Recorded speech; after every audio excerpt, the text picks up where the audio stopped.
कमर सीधी रखो।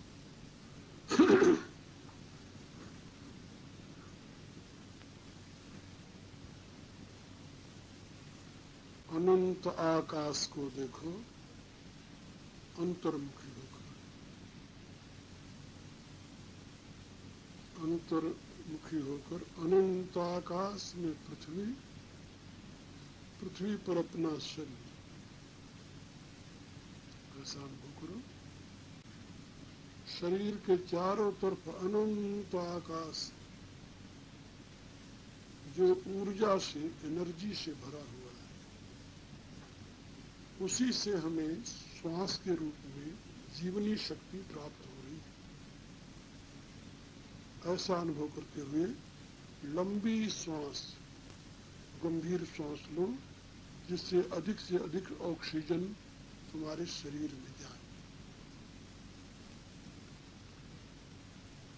जितना अधिक ऑक्सीजन लोगे उतने रक्त प्रवाहित होगा, शुद्ध होगा, और ब्रेन को भी शुद्ध रक्त मिलेगा तो ब्रेन भी शुद्ध होगा और उसमें ग्रास्पिंग पावर आएगी, उसमें ग्रहण करने की शक्ति आएगी। जो प्राणायाम से बुद्धि का विकास होता है उसका अभिप्राय यही है। तो लंबी श्वास लेते हुए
तत्सवितुर्वरेण्यं भर्गो देवस्य धीमहि धियो यो नः प्रचोदयात्। ॐ विश्वानुदेव सवितुर्भरितानुपरास्व यद्भद्रं तन्नयास्व। ॐ यस्मिन् सर्वं यतो सर्वं यः सर्वं सर्वतश्चयः यश्च सर्वमयो नित्यं तस्मै सर्वात्मने नमः। तस्मै सर्वात्मने नमः।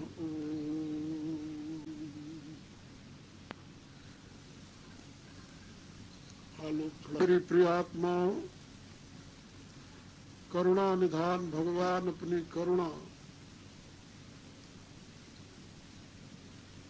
तुम सभी के ऊपर सदैव बिखेरते रहे, यह मेरी आंतरिक शुभकामना।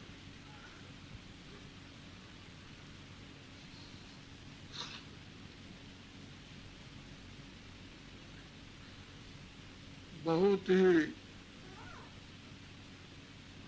मंगलमय, कल्याणमय, अभिमत फलदातार यह शुभ दिवस है, जिस दिन इस घर में गृहपति और गृहस्वामिनी की सद्भावना अनुसार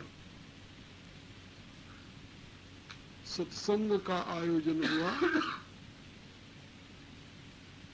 और विशेष रूप से भगवान के पावन चरित्र का गान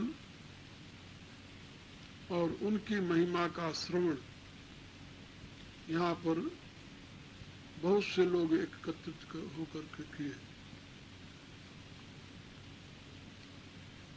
गोस्वामी जी ने लिखा है, अति बड़ी कृपा जाहि पर होई, पाँव दे यही मार्ग सोई। जिसके ऊपर बहुत बड़ी कृपा होती है भगवान की, वही इस रास्ते पर कदम रखता है।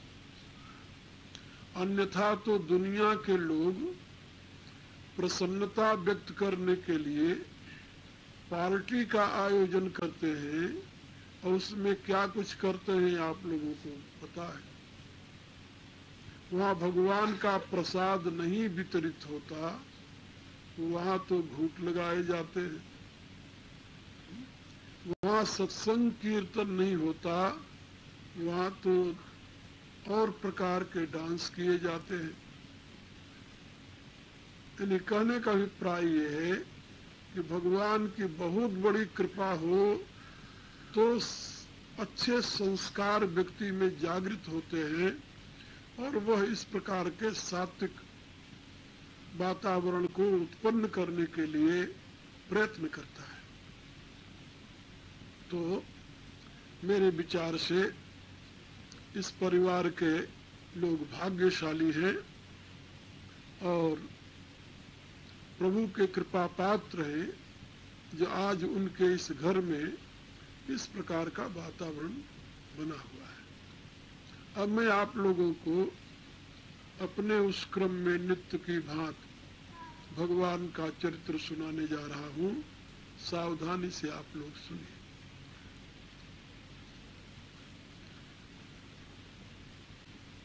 रामचरितमानस को गोस्वामी तुलसीदास जी ने भगवान का वांग्मय स्वरूप बताया है। वांग्मय का अर्थ होता है वाणीमय स्वरूप।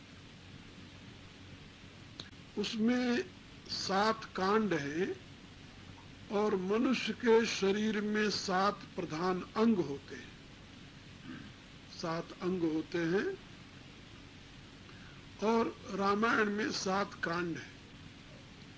एक एक अंगों से एक एक कांड की तुलना की है गोस्वामी जी ने अपने 56 रामायण में। उन्होंने लिखा है बाल कांड प्रभु पाए।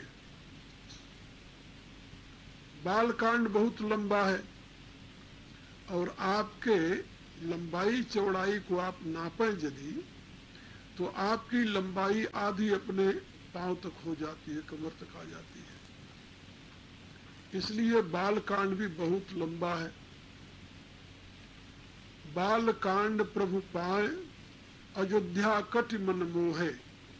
और अयोध्या कांड जो है वो कटि प्रदेश है, पांव के पश्चात जो कटि प्रदेश आता है। कटि प्रदेश जैसे ऊपर के सारे धड़ का बेस बनता है, ऐसे ही अयोध्या कांड जो है आगे रामचरित्र का सारा बेस बना। अयोध्या कांड में ही तो राम को वन मिला और राम यदि वन में न गए होते तो रामायण कैसे बनती। राम वन में न गए होते तो भरत के उज्जवल चरित्र का प्रकाश कैसे होता। राम यदि वन में न गए होते तो निशाचरों का संहार कैसे होता। तो ये सबका बेस अयोध्या कांड बना। तो बाल कांड प्रभु पाए अयोध्या कटि मन मोहे उदर बन्यो आरण्य। कटि के ऊपर फिर पेट आता है उदर। तो उदर बन्यो आरण्य। आरण्य कांड जो है ये उदर है। उदर में जैसे मनुष्य जो कुछ खाता है उसी में जाता है, हजम होता है, ऐसे ही आरण्य कांड में भगवान ने निशाचरों के वध का संकल्प लिया और वहीं से खरदूषण आदि निशाचरों का वध प्रारंभ किया। जैसे उदर में पक्वासे में जो आप खाते हैं उसी से रस बनता है और वो रस सारे शरीर में जाता है। इसी रूप से आरण्य कांड का जो महत्व है वो उदर के समान है, क्योंकि वही सीता का हरण होता है और जो सारी रामायण की भूमिका का मूल आधार बनता है निशाचरों के नाश का। तो उदर बन्यो आरण्य और हृदय कस्किंधा सो है। किष्किंधा कांड जो है वो राम का हृदय है, हृदय। जैसे हृदय के आधार पर ही सारा शरीर व्यवस्थित होता है, ऐसे ही किष्किंधा कांड के आधार पर राम का सारा चरित्र प्रतिष्ठित है। जैसे हृदय ही मूल जीवन का स्रोत माना जाता है और हृदय फेल हो गया तो राम नाम सत्य समझा जाता है, इसी रूप से किष्किंधा कांड जो है यही राम कथा का सारा मूल आधार है। क्योंकि राम कथा की महत्ता है राम राज्य की प्रतिष्ठा, और राम राज्य की प्रतिष्ठा तब तक संभव नहीं जब तक कि हनुमान न हो। हनुमान के बिना राम राज्य की प्रतिष्ठा हो सकती है? असंभव है। मैंने अपने शिव शतक में लिखा है, असंभव है। और वो हनुमान जी राम के साथ किष्किंधा कांड में ही मिलते हैं। तो जैसे हर एक व्यक्ति का हृदय उसका रहस्यमय तत्व होता है और जो सबसे प्रिय होता है वो हृदय में ही रहता है। ये तो आप लोग जानते हो कि जिसको आप सबसे अधिक प्यार करते हैं उसको कहाँ रखते हैं? हृदय में। इसी रूप से रामायण में किष्किंधा कांड जो है वो भगवान का हृदय है और उनका जो सबसे अधिक प्रिय है वो उनके हृदय में ही निवास करता है। वो कौन है? हनुमान। हनुमान से अधिक प्रिय राम को और कोई नहीं है, क्योंकि हनुमान ही एक ऐसे महात्मा महापुरुष हैं जो कुछ न चाहते हुए राम की सेवा में सदैव निरत रहते हैं और जिनका कोई संबंध नहीं है, जातीय संबंध नहीं। भरत की भी बड़ी महिमा है, लेकिन भरत के साथ राम का संबंध है। किस चीज का संबंध है? भाई का, भाई का संबंध है। भाई का संबंध होने के नाते भाई का तो कर्तव्य ही बनता है कि वह भाई के लिए अपने सुख को समर्पित कर दे। तो वहां अपने कर्तव्य के पालन की प्रतिष्ठा है, लेकिन हनुमान के साथ उनका कोई जातीय संबंध तो नहीं है। हनुमान केवल राम काज की पूर्ति के लिए अपने आप को समर्पित करते हैं, इसलिए बहुत बड़ा महत्वपूर्ण कार्य करते हैं। तो तुलसीदास जी लिखते हैं कि हनुमान सदैव राम के हृदय में निवास करते। जैसे राम हनुमान के हृदय में निवास करते हैं, ऐसे ये यथा माम प्रपद्यन्ते तांस तथैव भजाम्यहम्, गीता में आप लोग पढ़ते होंगे। भगवान कहते हैं जो मेरे को जिस प्रकार से भजता है मैं भी उसे उसी प्रकार से भजता हूं। तो जब हनुमान के हृदय में राम निवास करते हैं तो राम के हृदय में भी हनुमान सदैव निवास करते हैं। इसलिए हृदय बनो, हृदय किष्किंधा सो है। किष्किंधा कांड जो है वो हृदय है भगवान का, इसमें जरा भी संदेह नहीं।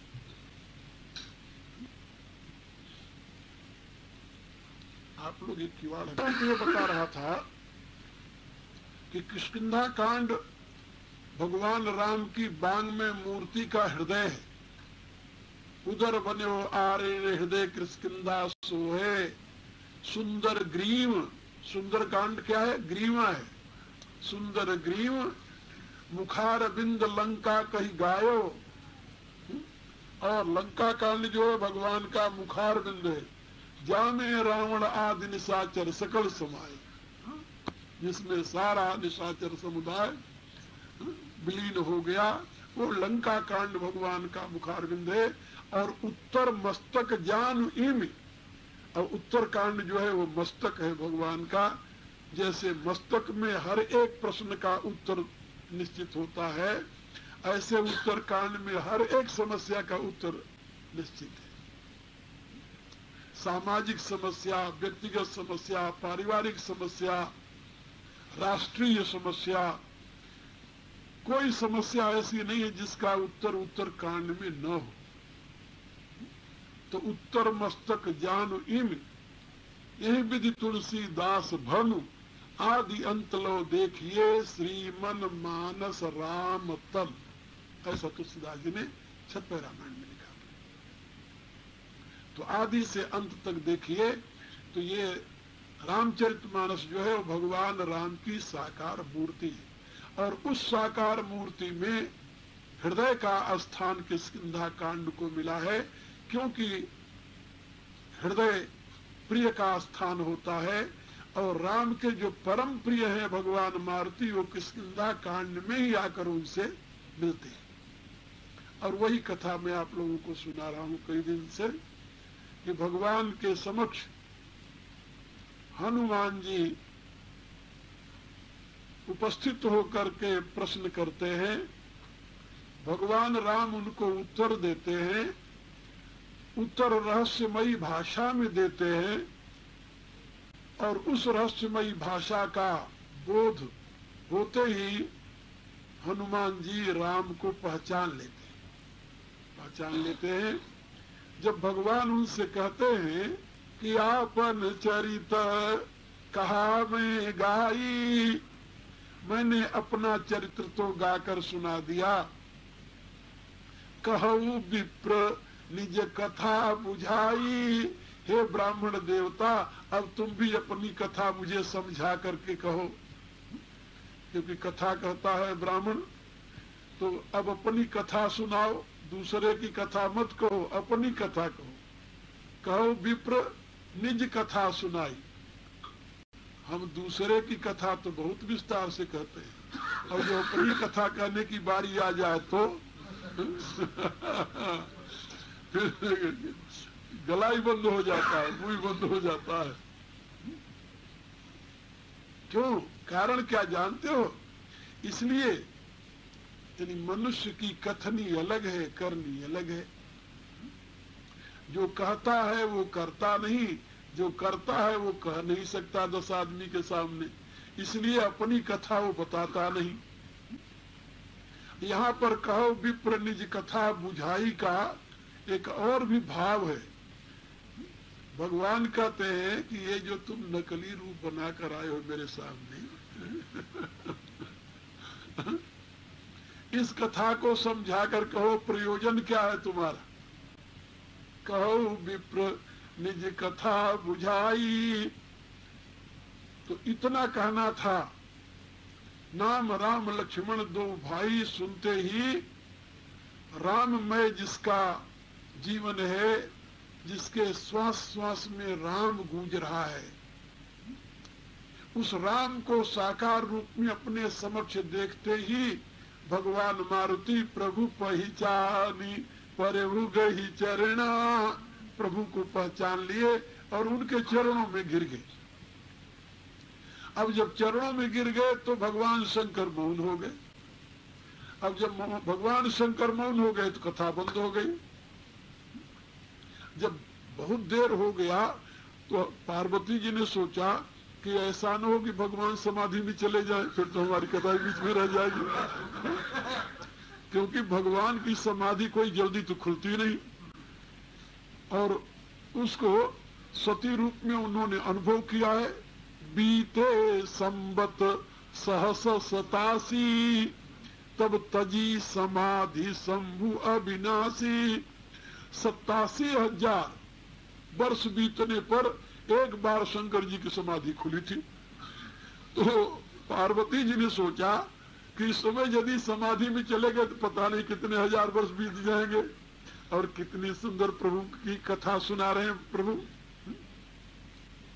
तो अब पार्वती जी ने जगाया कि प्रभु आगे बताओ, आगे क्या हुआ, आगे क्या हुआ, आगे तो बताओ।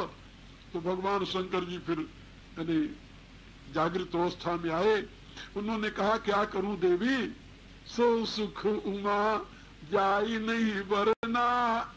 प्रभु के चरणों में मैं गिरा हुआ हूं हनुमान रूप से और प्रभु की छत्र छाया मेरे सर पर है। उस समय जो मुझे सुख अनुभव हो रहा है उसका कथन ही नहीं किया जा सकता। प्रभु के द्वारा स्पर्श प्राप्त करके जो आनंद अनुभव होता है उसको कौन कहे। सो सुख उमा जाई नहीं वरना। अब आगे कथा फिर शुरू होती है। स्थिति क्या है कहा पुलकित तन, शरीर पुलकित हो गया है, गदगद हो गया है, रोए खड़े हो गए हैं। पुलकित शरीर का लक्षण क्या है? रोमांच हो जाना। पुलकित तन मुख आवन बचना, जब आदमी आनंद में मग्न होता है, प्रेम में मग्न होता है, तो उसके मुख से बोला नहीं जाता। बोलना तो तभी तक है जब तक कि आनंद से उसका मुंह अथवा हृदय भर नहीं गया, और जब हृदय भर जाता है तो बोला नहीं जाता उससे। इसलिए तुलसीदास जी कहते हैं कि पुलकित तन मुख आवन बचना, शरीर पुलकित है, गदगद है, रोए खड़े हो गए हैं, मुख से कुछ बोला नहीं जाता, और एक टक आंखें खुली की खुली रह गई। देखत रुचिर बेश की रचना, और प्रभु के उस दिव्य स्वरूप की रचना को देख रहे, एक एक अंग की छवि को देख रहे हनुमान जी। देखत रुचिर बेश की रचना, कितना सुंदर बेश प्रभु ने बना रखा है, इतना सुंदर बेश बना रखा है जिसकी कल्पना ही नहीं कर सकते। किसी रामायण में एक कथा लिखी है, तो कथा मैं आप लोगों को सुना दूं। भगवान राम का जब अवतार हुआ और भगवान शंकर हनुमान जी के रूप में अवतरित हुए, तो अंश रूप में अवतरित हुए, तो अब उनसे नहीं रहा गया। कितने दिन तक भगवान की प्रतीक्षा करनी पड़ेगी? कहा जब भगवान वन में आएंगे, सीता का हरण होगा, तब मिलना होगा। बड़े में कितना लंबा है, बहुत लंबा है, इतने लंबे तक कौन प्रतीक्षा करे? वन में कब आएंगे भाई? कहा वो तो बहुत दिन बीत जाएगा। संवत 16 की सिया 27 के राम जब 27 वर्ष के हुए तब वनवास हुआ उनको, तो 27 वर्ष की अवस्था में तो वन में आएंगे वो, और फिर हमें कितने वर्ष बाद मिलेंगे? कहा वो तो जब 13 वर्ष बीत जाएगा तब सीता का हरण होगा, और सीता के हरण के पश्चात फिर हनुमान जी मिलेंगे। तो 27 और 13 कितना हो गया? 40 हो गया ना? अरे कहा 40 वर्ष बाद भगवान अवतार अब लिए, 40 वर्ष तक मैं प्रतीक्षा करूं, ये मेरे से नहीं होने का। कहा प्रभु ये नहीं होने का। भगवान शंकर से कहा मारुति ने कि प्रभु 40 वर्ष तक मैं प्रतीक्षा नहीं कर सकता प्रभु की। कहा फिर? कहा मैं तो उनके चरणों में जल्दी पहुंचना चाहता हूं। भगवान शंकर ने कहा यो मस्त, अभी मैं तुम्हें पहुंचा देता